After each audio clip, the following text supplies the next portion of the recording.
Hello and welcome to Awaken Your Human Design. My name is Moni. This is Danny.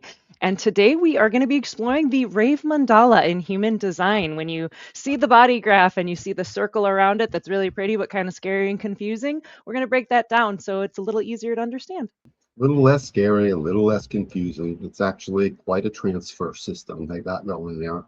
Absolutely. Yeah, it'll be really fun because when you first look at it, there's so much going on. But if you kind of break it down to the sum of its part, then you can actually understand it. And it's actually like really quite fascinating to be able to start exploring it in that way. If you'd like to book a human design reading with either Danny or myself, check out the QR code above, or I have the link down in the description box below. You can use code AWAKEN to save 10%, and we can talk about your chart and help you learn about yourself, have a lot of fun together. And as always, thank you for liking and subscribing. That really helps us out. Thank you for commenting, asking questions. We love having you, and let's get into it. Ancient wisdom. So human design is comprised of 4 older frameworks. So you have astrology, which frames the entire system and kind of like sets it on that circular map. The I Ching, which integrates our genetics. The Hindu chakra system, which correlates to energy hubs. And the Kabbalah Tree of Life, which contributes pathways energetically connecting the centers through gates, creating life force definition in our design. Yeah, you put all these things together, and these were the systems that helped basically draw the chart. And then it's all couched in the 5th discipline, the one that we've had for the past couple centuries growing, and that's just our sciences. We had to measure that neutrino. We had to determine its path and see that, yep, straight line, yep, breath of stars, all of that, yep, dark matter. So we needed it all. This is an amazing conglomeration. And by the way, this is a synthesis. Once we truly get into a body graph, you can no longer read an astrology chart and understand human design, or read the I Ching and understand human design. It's a synthesis of all of it. It's like purple paint. I got blue. I understand red. I understand blue. But I put them together. Now I got purple. It's neither red nor blue anymore. And you can't pull it apart. Oh, let me pull the blue out of there now. No, it's purple. Better paint it on something. Yeah, I kind of see it as like human design takes the non-wooey aspects of these different modalities and uses it as a framework. So with Totally. astrology, it's like, cool, this is the circle that we're looking at the sky, and this is where it's located at, without getting into any kind of, deity aspect of it or anything. With the I Yeah. Ching, here is the expression, the totality of human expression without, we're not doing divination and like throwing, stocks and coins, It's, yeah.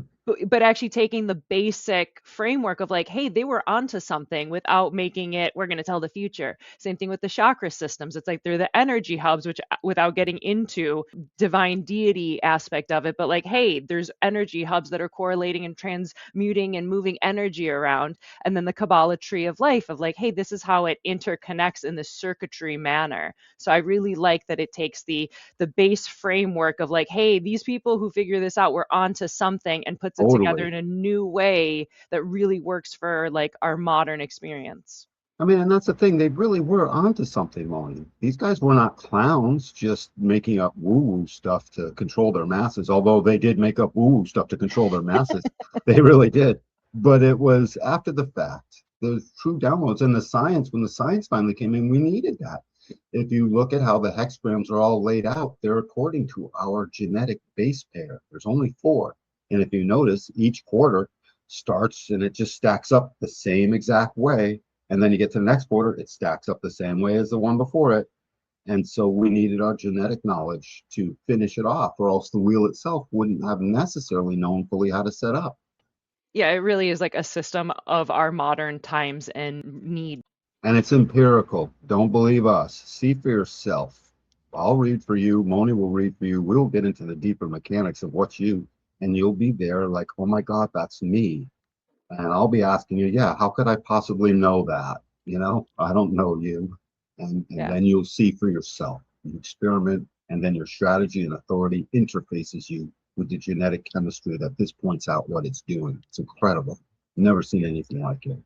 The more I look into human design, at the body graph, at the mandala especially, I'm just more and more in awe of the beauty of it all, that there is this precise program. Like, we are in this really specific program. And again, test it yourself. Don't believe anything I say. Who knows? I'm a crazy person on the internet. Like, test it yourself. But the more I test it and the more I explore it, the more I see that these things line up when we are in a program. And if we are in such a precisely created program, that means there's a programmer of some kind that created us, and you don't create something so precisely and beautifully if you don't deeply love it. It absolutely speaks to intent, Molly, the intent of it all. Yeah. Saint Anselm once said to save his neck to the king, "I've figured out how to explain God," he says. God is that which there can be no greater. And it was the maxim of Saint Anselm. So no matter what you came up with, he would say that can be no greater. So it's like, okay, so this is greater. So now what? And it speaks to all of this. If anyone thinks human design is going to be like, oh, there's the science of it all, now we don't have to believe in God per se. No, in my opinion, absolutely not. So starting off with astrology, which is in the inner ring of the mandala. So the 12 signs of the Western zodiac that early humans used to represent the universe by tracking the movement of heavenly bodies in the sky. So human design calculates two precise moments: the personality side, the black side, and that's the exact time of your birth. And then there's the design side, the red side, which is an 88-degree solar arc, which is 3 months before your birthday. And so it's just mapping where the planets were at those exact times using a 360 astrology wheel. To be more precise, it's 89 days, approximately 89 and a quarter days prior to, and you basically, however much the sun has moved, you back up that much, back all the planets up that much, and that's your design. It's totally separate from, which we'll get into in a few slides, from the personality. There are two things in you, and this is that cosmic love affair. What I love about just the zodiac aspect of it, it helps show us where the placements would bring the energy into the body graph. Those astrology guys, they were wicked onto something. I mean, spoken like a New Englander, wicked cool. Right? They were totally onto something. Somehow or other, they intuited that, hey, depending on where the planets are at the time of your birth and this overarching astrology structure, we can sort of juxtapose some very important things about you. And so anyone who's had in-depth astrology reading even a little bit recognizes, oh my God, these guys are on to something. It fell short. You can't get an astrology reading and say, so what's my strategy and authority and how am I supposed to operate tomorrow? and what about this not self that is like an entity we have to remove through deconditioning? It can't speak to any of that yet. But what they were onto is the fact that the neutrino ocean, the stream that pours through and then programs you at birth, is being interrupted by planets. And it's being produced by the star fields in the background, which are these constellations. They couldn't quite name the scientific part of it clearly. They didn't have the tools yet. But they saw that it's changing us. And I just find that stunning. Someone had to pay attention to that in wicked close detail and intuit all of that, or receive some kind of a download. I don't know. How did Einstein figure that space is like, a sheet that bends like a trampoline, and you put a ball in the center of it and everything bends around it? These things happen. We're clever little creatures. Yeah, this is part of that. Next up, we have the I Ching, which is the outer ring of the mandala. So the Book of Changes, which is one of the first books written, it's a dictionary of archetypal wisdom and this representing the seasons of life. And then it has an amazing mathematical structure of hexagrams. We did do an entire episode. We actually did two. We did an episode breaking down like how you come up with the hexagrams in a mechanical way, and then we did a whole other episode on the I Ching specifically. So be sure to check out those videos, and I'll link it down in the description and all the things. So the hexagrams are combinations of 6 broken yin and 6 solid yang lines. These 64 hexagrams each have 6 lines, which make up a total of 384 line markers. And each line contains a bit of the specific info of the gates. Yeah, these I Ching, so back when the I Ching was downloaded, again, if you look around the outside of this wheel and you see those 64 hexagrams, and then you match it up to the mathematical constructs that are the 64 codon building blocks of planet Earth, by the way. The same 64 codons are in us as there are, 15 being differentiated in a dog, as there are one in a rock that has at least a gate 25, that codon, and plants and everything else. They're an exact mathematical match. They correlate, they even look like the same thing visually. A yin-yang structure of our amino acids layering themselves in layers of 6, just like the hexagram, stopping at 6. And it's just, that's the next slide. Yeah. Sorry. Okay, it's okay. I was like, I'll just go ahead to the next slide. Go ahead and read the slide. So as Danny was saying, how the I Ching relates to our genetic code, the DNA codons, the I Ching hexagrams have an identical binary structure. And within our genetic code, we have the 4 chemical bases. So you can see a little example of this down here with the thymine, cytosine, guanine, and adenine. And then you can also, you look at the hexagrams in groups of 3s. You have the lower and upper, right? So you have the trigram, which is 3. You put 2 of them together, you have a hexagram. And the 64 codons in our genetic code directly relate to the 64 hexagrams of the I Ching, which allows us to thematically understand and interpret our genetic imprint. So where did the I Ching guys fall short? I mean, I know the answer to that, but I'm just sort of throwing it out there. They fell short the same way all the other disciplines did. They hadn't reached our level of scientific measurement and exactitude and understanding. These are 64 ways, and the name of the book was The Changing Lines, but it was the subtitle is actually The Ways of Modern Man. So, Master, what ways am I? And they would throw their sticks and he would say, what does it mean? And the master could really only tell the student, this is a contemplation. Here's what we know so far about it. And they would get down as far as like read some of the lines, but it was still guesswork. They had no way to synthesize a chart and bring it in and say, oh, dude, here's your imprinting. I'll tell you exactly what it means. Like we can do now when I read your chart and we go through that analysis. They had no possible way of putting it. They had no way of even putting it around the wheel. Notice all the numbers around the wheel. They're all out of order. They don't go 1 to 64 anymore.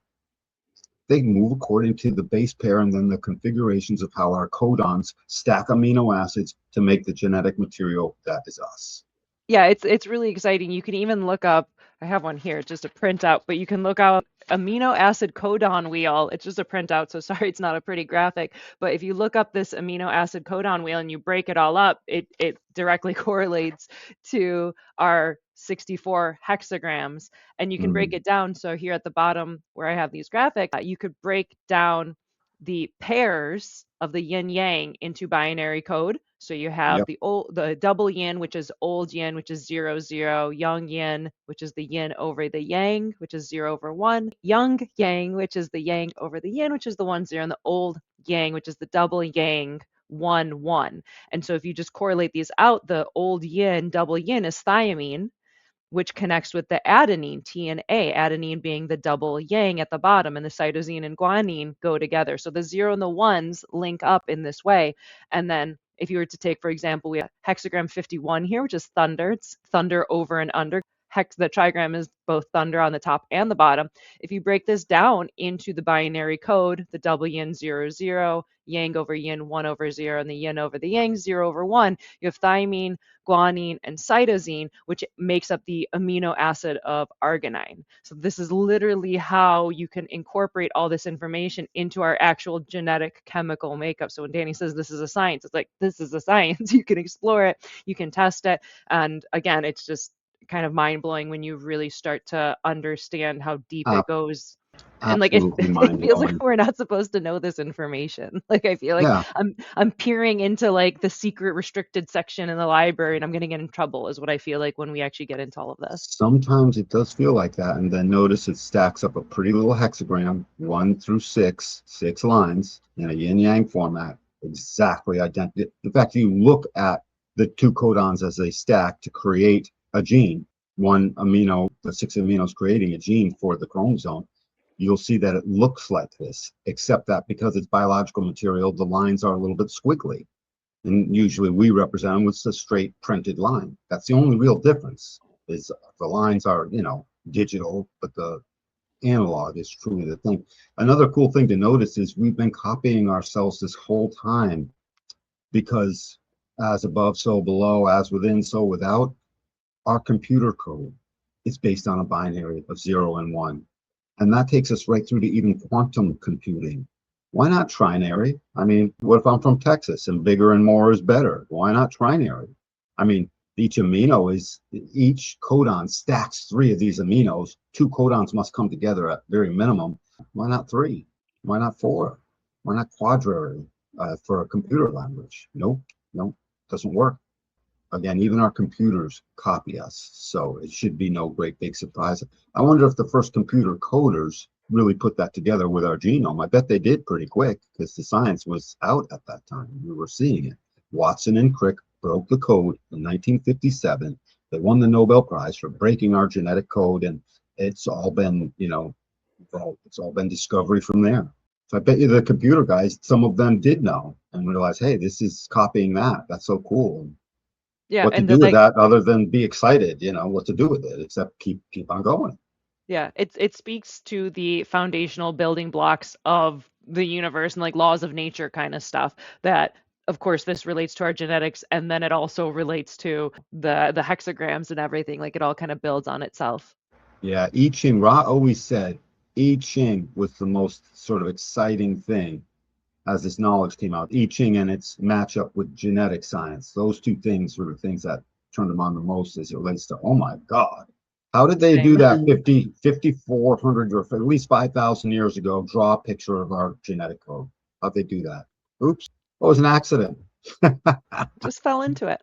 I tripped over it, I'm sitting there. God inscribed it on some stones for me. Who knows? So moving on to the hexagrams and the degrees and their relationship with one another. So the inner ring of the mandala is the calculation. This is using the 12 zodiac houses, which each encompass 30 degrees. 30 degrees times 12 equals 360 degrees. The outer ring is the interpretation with the I Ching, the 64 hexagrams with 6 lines each, which make up a totality of 384 lines. And birth imprinting these specific hexagram qualities upon us for each of the planets, the nodes, or the moon. And this info is carried by the neutrino field, and it does like a precise imprinting upon us. And it's capturing the moment imprinted and recorded on our body graph. That's our definition, that's our blueprint. It's stunning. Our genome is very small. It's sitting inside of a neutrino ocean. And at the time of birth, the moment there is a speck of daylight between mother and child, if it's a regular birth head first, it's the moment that last big toe, you can see daylight between mother and that big toe. That at that moment, the genome is like, oh, I'm awash in all this difference.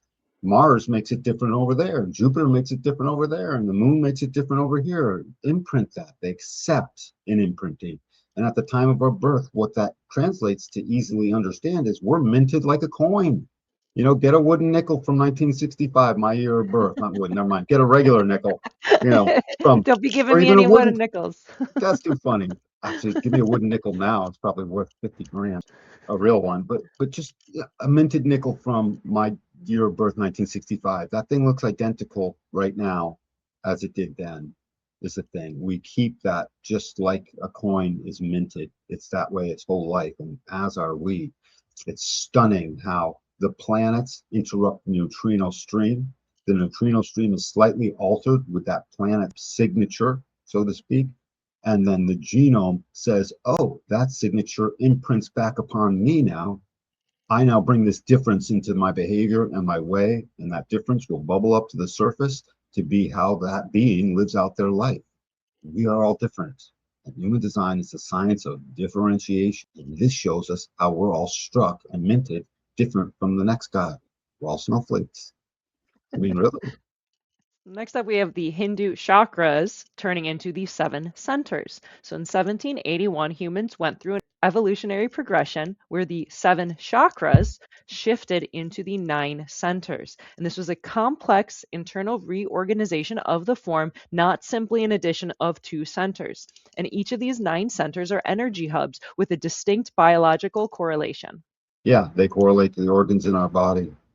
Essentially, many of the old disciplines and old wisdoms absolutely had heralded and exalted names for these organs. The pineal gland, the liver was always the locator in some important thing in the mystical and many religious things. Our organs are vibrating this energy, this pulse of life. And that's why they're represented here in shapes, different colors, and they represent, all the primary systems in our body. Where it ends up that all roads end up leading to Rome, which is the throat center, and the thyroid and the parathyroid. But you open the book, you'll see the names for each, and you'll see that this older nine-centered system, which I think that's on this slide. You see on the left, look, it's a straight line. So if you look to the right and look up the body graph, starting with the brown root center, you got basically a straight line with that red ego jogging off to the right a hair. But in the oldest representations of the seven centers, that would be that little fan wheel that was always a little off to the side. If you recall, what I'm referring to. The new way they do it, they do just a straight line, but the very first representations had something a little off to the side. I don't know the full relevance of that. I was just going to say also, it's like you have the framework of like the main seven chakras, but if you go into deeper things, there's like thousands of these like nerve plexus centers in our fingers and our hands. So there's all these different ones, but these are like the seven main ones basically when you go into like that kind of stuff. Because Right. they do correlate with like the solar plexus. It's a nerve plexus. It's where like different nerves are meeting up and doing stuff. So the seven chakras, it's a great framework for what it is.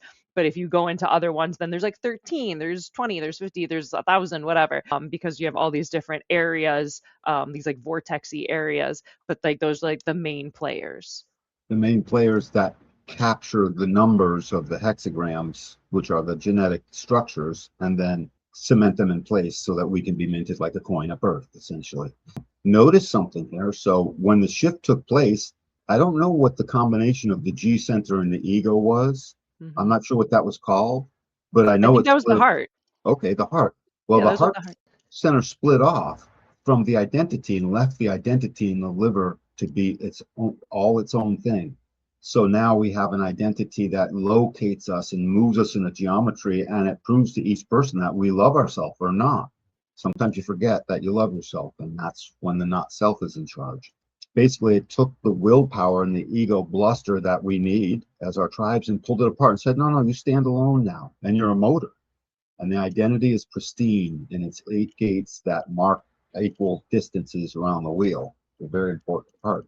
And then down, I don't know what the solar plex and the spleen were when they were together. Which center was that, Moni? Do you have an idea? Start off at the bottom with the root, then the sacral is orange, the solar plexus is yellow, the heart, the throat is this like light blue, and then you have dark blue with the third eye, ajna, and then the crown is purple. So yeah, to my understanding, it was the spleen and the solar plexus that split apart, but in the Yep. seven-centered model, it's called the solar plexus.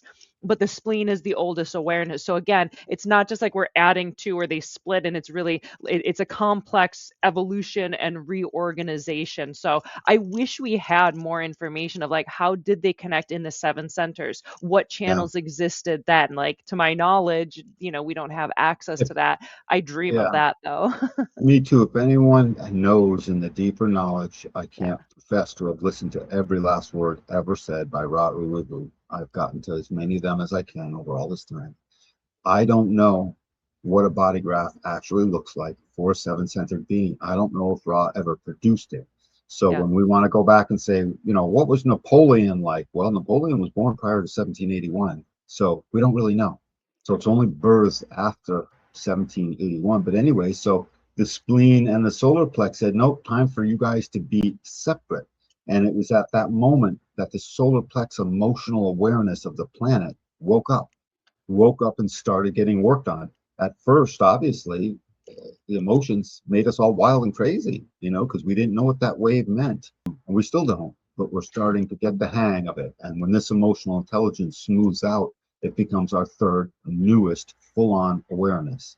It started with the spleen, and the spleen is there to keep you alive moment to moment, just period, aware of your safety. It represents your immune system. We had our ajna, which had been in place ever since basically the dropping of the larynx and even before when we could start to articulate. And this thing came on board and it said, I think. And I think a lot of things. And it was just so cool because when it thought how to basically round out a wheel to make things move easier, that was a big deal. But you can't do that with just instinct, unless you run into it by accident. Instinct may have found fire, but the mind and the ajna knew how to recreate it and keep it safe and now spread it around and use it for all kinds of different things. And then finally, this emotional awareness. And now we have a trinary awareness system when before it was just stream and ashna. So this was our capacity to wake up the rest of the way. And notice one last thing. We're always talking about our movement from yang to yin. Just look at the seven-centered chakra. It appears as if they wrote that into a feminine form. You see a little hourglass figure there. It does appear as if that's a woman. That's all yang. It's a straight line. It's a giant phallus. Period. It is, and that's what they were. The old seven-centered way was that. They were giant phallus, for lack of a better word, and they killed everything, and they ruined everything. But I mean, they did some good stuff. They're not they all did a just evil. lot of great stuff, but it was It was about a different subjugation, it was a different kind of energy. It was a more conquering, enter conquering. into Yeah. penetrating kind of vibe. Yes. None of us would have liked it back then, Moni. We'd be bored to death and we'd be constantly afraid. Am I admiring the right God? You know, you had to be careful over stuff like that or they'd kill you or banish you or what have you. It was brutal as well as it was glorious. It gave us classical music. It gave us the Renaissance. It gave us it gave us gunpowder. I mean, it gave us the capacity to bring water into cities. It gave Well, us amazing stuff. Well, and it was the process that was necessary at that time. Like It that was was. necessary to survive in the world and move through and create what needed to be created. Because if you didn't take care of yourself, someone else was going to conquer you. So you needed your conquerors, you needed your warriors. Yep. We still need our warriors, we still Right. need that protection and stuff like that. But it was what was necessary at that time of the world, which was a more brutal time. And you have to be Yep. brutal to We had to, survive the brutality. you're absolutely right. We had to tame a planet.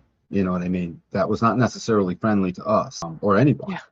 Yeah, Little exactly. Go place, out in the wilderness and see how, how you quickly tell you're me. I love nature and nature's so beautiful, which I do, until you're lost in the forest and it's terrifying and there's a bear and then You're getting eaten alive because you don't have the right netting and and just you all can't kinds wait of to get stuff. out of nature. Right, right. Back home into a nice warm bath. The point I want to make is I always like to put it this way, very simply. We went from a straight line on the left-hand side to we spread out, we grew hips. This is the yin, I mean. You can see this form is meant for reproduction. So we've just been going through puberty. Yeah, right, right. So all of the seven-centered was our long trajectory through puberty and immaturity. Look, we spread out. And I'd like to call it we grew hips in the feminine form. We are now, but that yang seven centers is still right up the center. We are It's the both. it's the both.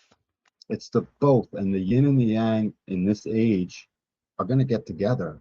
Divine complementarity is what we are learning. And it's a little rough now because there's some edginess with the this and Yep, the this. And it's like, you can't have a bird flying with one wing. It's just going to can't. go in circles. You need both wings. You need the divine complementarity of the yin and the yang, of the masculine and the feminine. We need each other. Sorry, I know we're different. And sometimes it's hard to get along and it can be very irritating. But like tough tatas, we need one Tough another. Men need tatas. women, women need men. And we need to learn to work together for the betterment of all.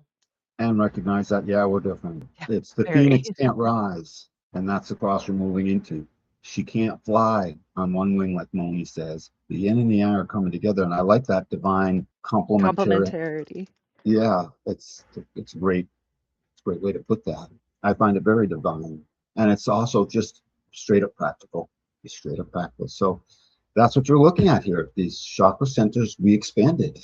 And the main chakras turned into nine. We're nine. We've got to update some books. Software update. Yep, software update. Next up, we have the Kabbalah and Zohar tradition and the Tree of Life. So within our human design body graph, we have 36 channels and 64 gates. These are pathways energetically connecting centers through the gates. The pathways are the channels, creating a living circuitry unifying the body graph and directing the flow of energy within. At the end of each channel, where it opens to a center, the number indicates a particular gate. This correlates to 64 hexagrams of the outer ring of the mandala, transferring information from the hexagram to the body graph.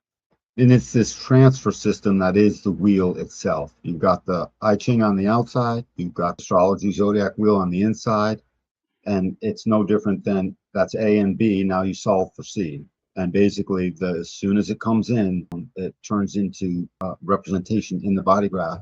And then the moment two gates are lit up on either end of a channel, that life force is imprinted in you, and you have that busy and on the whole time, from birth to death. That is on, and you can rely on that life force inside of you. And this tree of life brings it all together. It makes it all basically happen. By the way, the astrology was sort of stuck with 12 delineations. Basically, they did 10 planets because they didn't count the Earth and they didn't count the true nodes of the moon, is my understanding. So 10 or 11 of the planets that they read. I don't know, Moni, maybe you know on that for sure. But it was less than what we have. My point being, if you break down that structure into 364, it's no longer 12 items around the wheel. For every one item, there are 25 options, things, because there's all those lines that mean something different. Talk about creating specificity is what I'm getting at. It's a lot. I mean, it really does the trick as it relates to now we get really specific. And we can get specific twice because there's two of us in one body. With the personality and the design crystals. Yep. And this tree of life helps represent that more than anything. You look at your body graph and it's like, just take away the black stuff. In the beginning, when Ra had to write out before the programs were even available, this was in 87. We didn't even have this stuff. You had to write it out by hand. And they always had to do the red stuff first, because if you draw black, you can't draw red over it. You won't see the red. So you had to draw the red first and then draw black stripes wherever there was two, so that you could see both. It wouldn't work the other way around. So you always got to see that. Most people are a reflector. It's not. And you just have the one side. Yeah, if you just have the one side, you're very often there's no definition on just one side. Well, maybe a quarter of the time there is, and 75% of the time there isn't. But I mean, it's heavily weighted. Many people are a reflector on each side of their body graph until you bring them together, and suddenly it's like, oh my God, I got 3 or 4 channels. It's a synthesis that must come together, and it's the body's intelligence is that which the personality mind is still trying to get used to sharing a vehicle with. Two separate things, man. It's almost like the beast with 2 heads, except these two belong together. It's not a mishap. Yeah, it's really neat when looking at like the tree of life, and that it's like, oh, there's a multiplicity of ways to connect these centers. Like when you're looking at your standard like 7 chakras, like you said, it's a straight up and down line. Whereas when you look at the tree of life, it's like, oh, one center can have multiple connections with the Yeah. different, circles here. So it's kind of interesting how it's almost more, it's like I wish I could view it in like a 3D manner. It's easy. Like you look at the body graph and you're like, oh yes, 2D flat, but it's like it'd be cool if we could actually make it a 3D thing, because those lines would be then curving in different ways to like match up to the centers. But yeah, I just think it's neat that like the Kabbalah Tree of Life correlates with it. So It is very interesting. One day I'll dig more into that actual stuff, but it's really, I almost don't care, because once it turned into the synthesis of the body graph, all I really ever needed to know was the surface of it, and the deep recognition that the chakra guys and the Kabbalah guys of the Zohar, they were onto something, guys and gals. They were onto something. They really did see connections, and I don't know how they could have known that, except through extreme intuition and download of some sort. yeah, it's really beautiful stuff. Maybe we'll do a future deep dive on Kabbalah, and if we could link it up Yeah. and, go with the centers and correlate. So I'll do some more research and we'll get back to it. Quantum, meaning that the whole is greater than the sum of the parts. So single gates on our body graph are the way energy enters and exits a center, and it's open to meeting the energy at the other end of the path. Channels connect the energies of 2 different centers, generating something new, quantum. Each channel has its own characteristics and keynotes, but remains a flexible or dynamic quantum of the energy of the 2 gates, 12 lines, and 2 centers it brings together. And the specificity of that is very narrow. Once you create a definition, that definition is very narrow. It's a very narrow thing. 2 people can have the exact same channel and still operate very differently, with great similarities, of course, because it ends up being very narrow on these channels. But once the life force is struck into place, the whole notion of quantum, something that is greater than the sum of its parts, the whole idea of superposition, something is nowhere and everywhere all at the same time. Yeah. And 1 that's and 1 actually is 3. right. And that's actually a thing at this point. So this quantum effect that happens in the now, at the time of birth, this minton, is exactly that. It's the stacking of, when you have a channel, you can read the gates and get plenty from it, but they are no longer the two gates. It is a quantum effect merging them into a channel name that is more than just those two gates anymore. It's those two gates plus a consistent life force with its own description that says how you're going to live and what you're going to be about and how it's going to work, and where you fight against it is where you get sick, and all of that. It tells us all of this stuff. Or you have mental, problems, you fight against the truth of what you are. No good till you get yourself read and you do this analysis and you start to see, I am a quantum being. Oh my God. And I got news for you. You are. You're also a nine-centered being designed to be wise and awake. It's a Wowie. tall order, right? It's a tall order for a lot of people, but that's the truth. So the neutrino transit field and conditioning forces. Neutrinos, which are tiny cosmic messengers, and they're moving through us. They're the tiniest little things, and they hold information and they move through us. And these neutrinos are 70% are released by the sun, and then the remaining is released by the other stars as well as Jupiter. And so this data information goes out, and then it interacts with the planets, and that's what then is imprinting us. So within our body graph, our definition, that's us as the student. That's where it's what we're experiencing as the student is our definition, that which is lit up within us. The undefined centers in our chart are our school, and the transiting planets in our design are our teachers. These are informing and affecting us directly, filtering the neutrino stream. That neutrino stream, Ra would always say, it's material in nature. The neutrino is very light, about 1/1 millionth the mass of a proton. That makes it incredibly light, but it's still material in nature. And as proof by that, when they finally captured a few and started measuring it, they realized the neutrino not only has a spin, which is interesting, but it travels slightly slower than the speed of light. It can't be pure energy because it does not reach the speed of light. These things pour through us at a steady clip, 3 trillion per second, every second, through each square inch of your body, of this planet, of everything. And as it's doing that, our crystals of consciousness and our consciousness generally is being tuned by this neutrino thing. Look at it like the bow of a violin.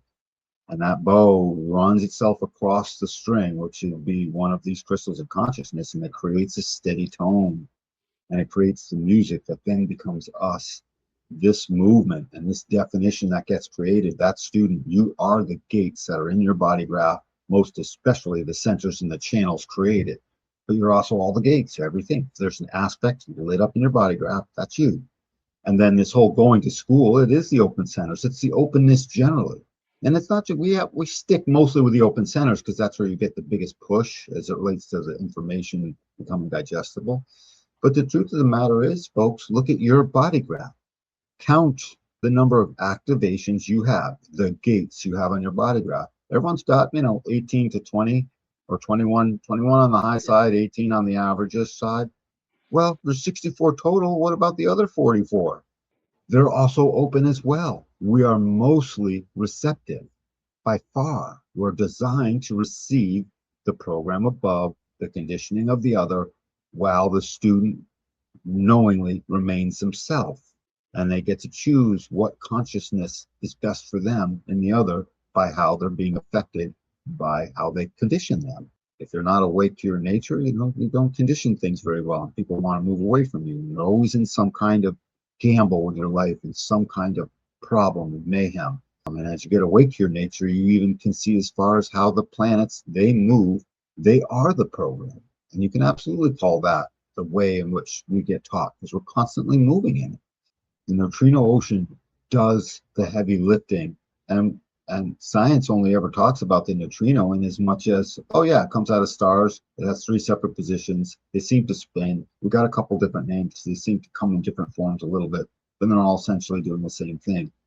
Maybe so in the scientific measurement point of view, but they are definitely doing the same thing as it relates to programming us. They pour through us in a particular way, and we suddenly have that activation. It's insane. It is. It's insane.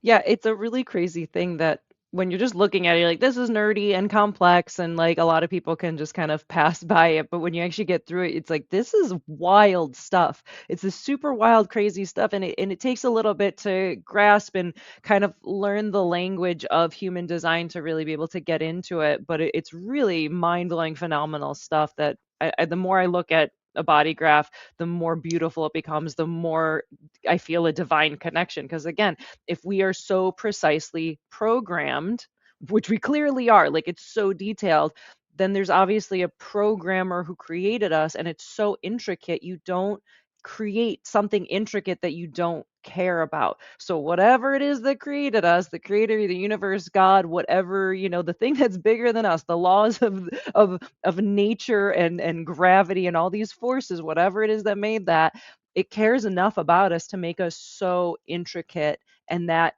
is humbling and kind of wild to even try to gain a perspective on. Change one thing and the whole thing is different. Have the gravitational constant be, 10% less.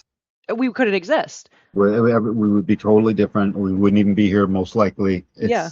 Everything is in tune, like a fine running, Italian car, all, costing $500,000 and machined down to the, Absolute thousandth of a perfection. millimeter. Yep, perfection and all. That's this, times 10. It's incredible. And again, if you've ever experienced a reading for the very first time from a competent reader, there's a sense of a seer and a knower that is mystical in nature. How can they know what is this? What's happening here? I was dumbfounded when Meg, my first teacher, read something that I don't know how she could have known that, and it blew me away. And then it repeated. She did it again and again with different things. When I finally got to my daughter, I was like, okay, uncle, I can't doubt it any further, because I remember the very first month she introduced this to me, I called BS on it. I was like, I remember saying, Meg, the next thing you're going to tell me is that airplanes can now take right angle turns in midair. No, they can't. No can do. It's an arc every time, or the wings fall off. It's like, but that's how limited I was. I didn't know. I was stuck from a science family where we always had to prove it. And Dad was a math professor, and it's like we always had to come up with something that was a logical understanding process. No sensing, very little, not enough. Certainly none of this. And anything out of the ordinary was like, oh no, we poo-poo that, basically. Yeah, so it's insane. And it makes us look like fortune tellers. Not fortune tellers, wrong word, but something like that. Something like Yeah. Anytime like I read for somebody, I was just reading for a friend yesterday, and he's blown away because it's like, how can you know that? And it's like, I'm not reading your mind. I'm not a fortune teller. I'm not doing any kind of divinatory practice. I'm reading patterns. Like I've been looking at this chart for 7 years, and at this point I can say I know it pretty well, and I can just read out the patterns of the chart, the various keynotes, as you develop your human design vocabulary and you learn the language, and you can just start building together a story of this is how this typically expresses, this is how this expresses, and people are just going to be blown away because they're going to obviously see themselves in it. And anytime I do a reading, it's not like I'm saying something that's so crazy and out of the blue. On the contrary, I'm usually telling people things that they already know about they themselves. already know. They already know, but they don't have a contextual way of putting it all together, where human Yeah. design, this body graph, the circuitry, how it all connects, it provides a cohesive context for this story to take place, as opposed to, oh, I do all these weird things, but they're all kind of disparate. And in this way, you're like, oh, yeah, sure, you do these things, but they're actually connected into something more cohesive. And we can work with that to help you, engage in your life in a more fluid way. Intimately connected, all held together by the tiny cosmic messengers, the neutrino. They're going to have to look more into this neutrino field. We're in a field of it at all times. Basically, if the neutrino didn't just pass through everything and piled up, we'd be shoveling them off our steps like a blizzard every day. They'd be, basically, we wouldn't be able to see anything. Everything would be a white haze all around us. Nothing. Neutrinos as far as the eye can see. Yeah. So Neutrinos all the way down. it's, the neutrino is this tiny cosmic messenger. It's bringing tuning to us that programs us. Period. End of story. And that program is so profound that we can read it to you, just like Moni said. So it's like, I didn't know that. I'm reading your chart. I would say to somebody, Sometimes I want to say, oh no, it's the mystical quality inside of me as a seer and a I'm traveler, special. as a traveler of time and space, and I channeled this, and it's a mystical quality, and you, my son, now. The thought has crossed my mind at times to but I can't. You couldn't. It's unprofessional. It's It's actually not unprofessional. I'm cool. glad It's you have more unethical. integrity than that. Yeah, yeah. It would be unethical to do such a thing, but it's just anybody with a little bit of dark force inside of them could easily take advantage of this stuff in that way, create a Oh little yeah. cult or something, or do something crazy with it. I don't know. Learn to read your design, learn to understand your chart, learn to navigate your strategy and authority to make correct decisions for yourself so you don't get stuck and caught up with charlatans and fools. Charlatans and fools. Nice one, Molly. So the body graph calculation. At conception is the moment the design crystal with the magnetic monopole enters the ovum through fertilization. The design crystal receives neutrino information and it separates from the monocle and that initiates the building of the fetus.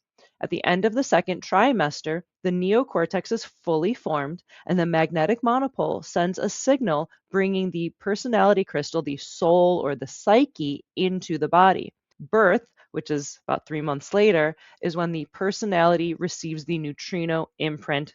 And the birth time is indicated by the moment the baby is separate from the mother's body, the moment you can see that little bit of air between them. So that reflects the importance of accurate birth date, time, and location information to get a precise reading on a body graph. Yeah, it's wicked important that we have that date, time, and location. It does pick up where you're at. So you get your city and your state, or just city, town, province, country, however it works for you. Suddenly we get your imprinting because you went and got accurate time. Anyone bearing children after you hear all this, get someone there with like two phones. So you make sure they're synchronized to the same time and that they actually are telling you the right time, and then try and get it down to the second. If you can, just try the best you can. Certainly get it to that minute, and to the doubtful digit. Well, it's a minute and a half, about, whatever it takes. Don't mess around with it. Get your baby's right time. They're going to carry that time is carried as an imprint upon them their whole life. So it would behoove you to know this for them, for their behalf. And then they will grow up as themselves, so stand the best chance ever. Mystical union. So when you're looking at your chart, the personality, which is the black side, it's on the right chart when you're looking at it. This is the moment of birth, is what it's looking at. The planets where they were is the exact moment of the birth. The design, which is the red side, it's on the left side when you're looking at it. This is 88 degrees prior. It does not matter if it's full term, premature, or cesarean. It's just the moment of separation between the mother and the baby. The personality, the black side, you have conscious access to. This is who you think you are, the you with whom you identify. This is the participating observer overlooking a highway. The design, the red side, this is unconscious. This is below consciousness. I think of like blood, right? Like the blood, it's in our, like you look at your body, there's blood in there, but you don't see blood. You just see the effects of it. You see that you're a little pinker, a little brighter, right?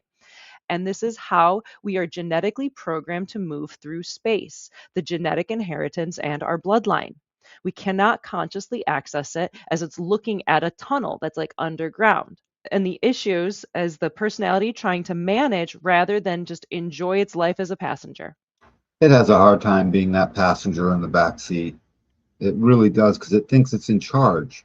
Its last memory of itself being in charge was when Ajna came online and started to think, and that thinking was so powerful, and its effects were so evident right away that it was quite logical to look at that and say, I guess this thing is in charge. But it wasn't in charge even then. We just didn't know. A spleen would have still been primary awareness center for us to have strategy with. But all that aside, you get imprinted, this stuff comes out, and the stuff that is read in your body graph, the design information, is a separate conscious entity from the personality that is our soul, that we consider it, that it's who we think we are. That's the truly conditioned self. Starts out with I think I'm like this. They just don't know they're putting that second I think in there. The I think part is like my not self that is thinks it's this one thing. Well, this one thing thinks it's this one way. So it's I think I am. And then as you start to wake up, it's just, oh, but I thought I was like this. And then when you truly see your nature, it's just I am. But sometimes the not self still gets me, and I think this way, but it's not me. That's really the waking up process. When you start to see it, you see the actual cosmic love affair, the twin flame you seek in the world, the partner that is completes you. They may complete things and be certain stuff in your body graph that completes things you don't have in your body graph. But the actual completion of you is when the personality wakes up enough to recognize, oh, there's a second consciousness riding along with me, and I have to make peace with this thing because we share the same vehicle. And it actually is separate. And I must listen to it because it gives me the chemistry of what's the next right thing for me. Mind can never make the decision and have it be the truth. It relies on the chemistry in the body, which is shown through strategy and authority and given to us courtesy, the imprinting onto the genome, which delivers the chemistry. So, a very complex system, and then not so complicated when you get to know the language. It just sort of works out. Forged in the stars, a living synthesis. Astrology pinpoints the dual imprints of personality and design, reminding us our essence is timed to the universe's rhythm. The I Ching hexagrams mirror our DNA codons, which decode the archetypal patterns woven into our very genetics. The Hindu chakra system's evolution to 9 centers transforms the traditional 7 chakras into 9 distinct biological correlations. The Kabbalah Tree of Life threads it all together with channels and gates, creating dynamic circuits that pulse with life force. Your body graph is your personalized operating manual, equipping you to live as the unique force you were designed to be. And it's just an incredible thing to read. And so people, that you were designed to be exactly different from everything else. You start to see that more clearly. You start to recognize it's, even though someone else may have made you mad, it's actually not quite their fault. And it's your anger or your feelings that are what's happening. It's not them, even if you can point to something that they actually did.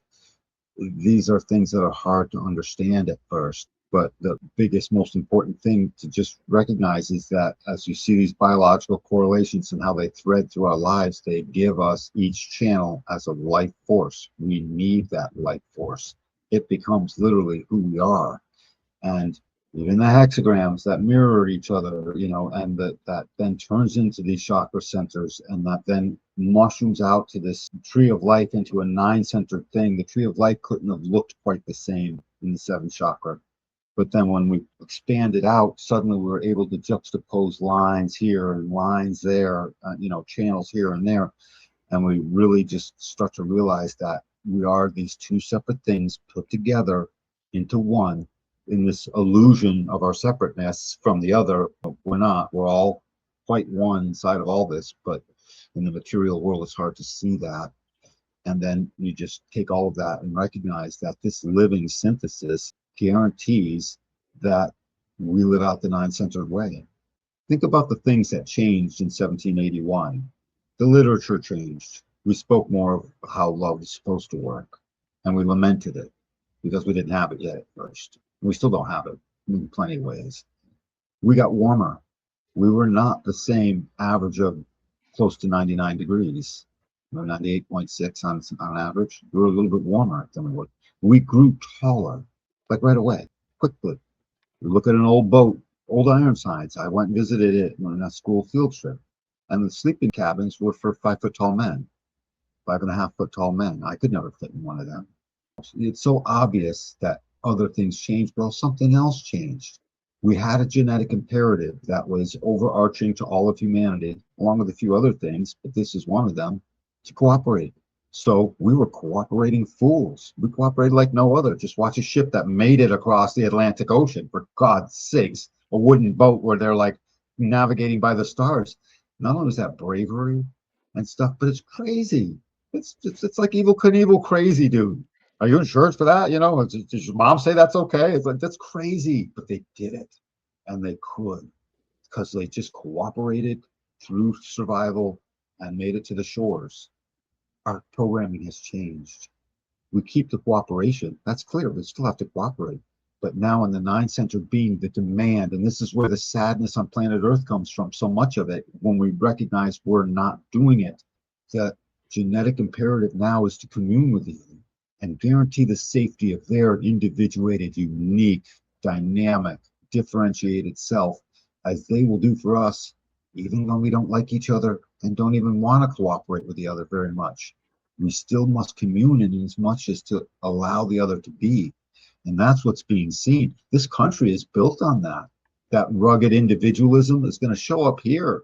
It's going to show up probably in places like Russia too, and a few other places where people are, they're individual and they demand their unique nature. Collectivism is not a way for humanity to live. It's just a construct to make sure we got some boundaries. It's not how we live. We live by the uniqueness of our individual selves, protected by some form of tribal environment, even if it's loose knit. And we must commune in it. We must get together and love one another. It's a need, and we're not happy when we're not doing it. When we have a hard time making sense of life. Take that in deeply. The genetic imperative, besides making more and that mating and then preserving them, right, through the genetic roles of our that come off of our sacral, the new larger genetic imperative became keep the cooperation, add the communion, for real communion, where everyone gets to be their unique self, not we go kill all the other people if they're not like our unique selves. That was the old way. New way says, we must commune, my child. We must get along. Cooperation is not good enough. It can't just simply cooperate. We have to go one step further now. And our genome is expressing that. It really is. It's expressing it right inside of our way. That was our exploration of the Rave Mandala anatomy and that breakdown that when you look at it, it looks really big and confusing. It's like, I get it, I hear you. But if you just give it time and take it apart into its pieces, it actually makes sense. And you're just laying things on top of each other and you just pick out different things to look into as you go. So much of looking at your body graph or the whole mandala wheel the first time, it's like, oh my God, there's so many numbers and there's colors and shapes. And it becomes this kind of flustering thing. And it's like, it's cool. Just take one little piece of it and look at a little reference point and a little reference point, and it starts to come together. And it's not that scary. Yeah, it's not that scary. Not to mention, Mona, we're reaching for sure the 100th monkey syndrome of all of this. I would say before this decade is fully out, human design will start to become a common enough phrase in the world to where it doesn't take anyone by too much shock as it relates to just as a concept. And then within another decade or two, I think it's going to be more widely available. I intend to be there to see it. I'm going to watch this. I'm excited. I'm on the forefront of a frontier as far as I'm concerned. I started in what I would consider almost the dark ages of human design, where it's like, who can I talk to? No one believes me. Then I tell them about them, and they freak out a little bit, and then run away. It's all cobwebs and crickets. Yeah, it's like, dang, and stuff. Luckily, I was a fourth line and friendly enough and so forth, so I could not overwhelm the people too much, but I still did anyways. And it was hard, and now it's getting easier. It's getting easier and easier. Yeah, more and more people are aware of it, or they heard about it. Even my friend that I was hanging out with yesterday, he was like, "Oh yeah, I heard some people talking about it, but I've never really looked into it, but I've heard of it." And then I started explaining it, and his mind was just blown. Like, and there's this, and there's this, and there's this, and he's like, "Which book do I buy? How do I start doing this? Where do I look into it?" And I was like, "Haha, yes, I've caught another one." Yes, snared another. It's the best. It is just the best, and it's your own unique process. We can't even really tell you what to do. We can give you the information, but it's your own process. You're the one that's individually got to see for yourself. Yeah, So and play we with it can't. and test it, Yeah, and test it it's hard. harshly. Right. It's hard to even like really fully create groups on this in the beginning because every person's got to do it uniquely for themselves. There's no central command for human design per se. It's really individuated one person at a time. And I do appreciate that about the system, about the knowledge. It's not science as religion, folks. It's just science as your observation for you. Yeah, don't believe anything we say. Test it, experiment with it. Do your own play with it and see when it feels good and see when it feels bad. See when you're flowing and everything's going and grooving, and see when you are going upstream and everything is a struggle and you're just going against the wind. Like, that's for you to experiment with and see what feels better with the decisions you make, because only you can make your own decisions, and life is just a series of decisions. So what human design offers is you play with it, you do your experiment, so then you could test what happens when I initiate, what happens when I wait to respond, or I wait to be invited, or I wait 28 days, right? Like, what happens? And then you get to live your life in your way, because ultimately, like, we're just people on the internet. Like, you're going to do your own thing, and I wish you the best, but it's your life to live and to learn how to navigate in a way that's positive and healthy and joyful. If you are interested in booking a human design reading with either Danny or myself, check out the QR code above me, or the link is down in the description box below. And you can use code AWAKEN and you can save 10% with that. So if you want us to look at your chart or look at your family members and friends, and we can have a lot of fun, we can help you understand yourself a bit better. And with that, thank you, Danny. Thank you to everyone who's liking and subscribing. That really, really helps us out. Thank you for commenting, asking questions, hanging out with us. We love having you, and we will catch you next week for another show. Much love, everyone. We'll catch you the next time.